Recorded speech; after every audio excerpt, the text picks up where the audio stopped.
अस्सलाम वालेकुम दोस्तों, इंतज़ार की घड़ियां इख्तिताम पसीर हुई। एक बार फिर आपको क्रिकेट के मैदान में पाकिस्तान और भारत की टीमें एक दूसरे से पंजा आजमाई करते हुए नजर आएंगी।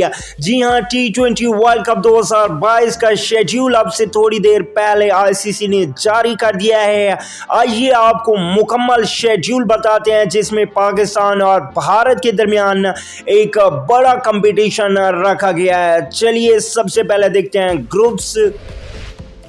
समीन, T20 वर्ल्ड कप 2022 में दो ग्रुप रखे गए हैं। ग्रुप 1 में इंग्लैंड, न्यूजीलैंड, ऑस्ट्रेलिया, अफगानिस्तान और दो क्वालिफायर टीमें, जबकि ग्रुप 2 में India, Pakistan, south Africa, Bangladesh और दो क्वालिफायर टीमें। अब अगर पाकिस्तान के शेड्यूल की बात करें तो जिसके सबको इंतज़ार है इंडिया और पाकिस्तान का मैच। जी हां, 23 अक्टूबर 2022 को दोनों टीमें मद्दे मुकाबिल होंगी।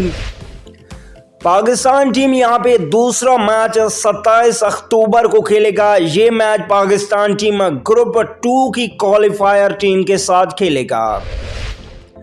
पाकिस्तान टीम अपना तीसरा मैच 23 अक्टूबर 2022 को खेलेगा। ये मैच पाकिस्तान टीम ग्रुप 1 की क्वालिफायर टीम से खेलेगा।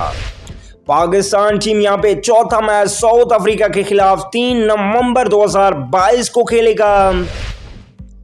पाकिस्तान टीम अपना आखिरी मैच 6 नवंबर को बांग्लादेश के खिलाफ खेलेगा।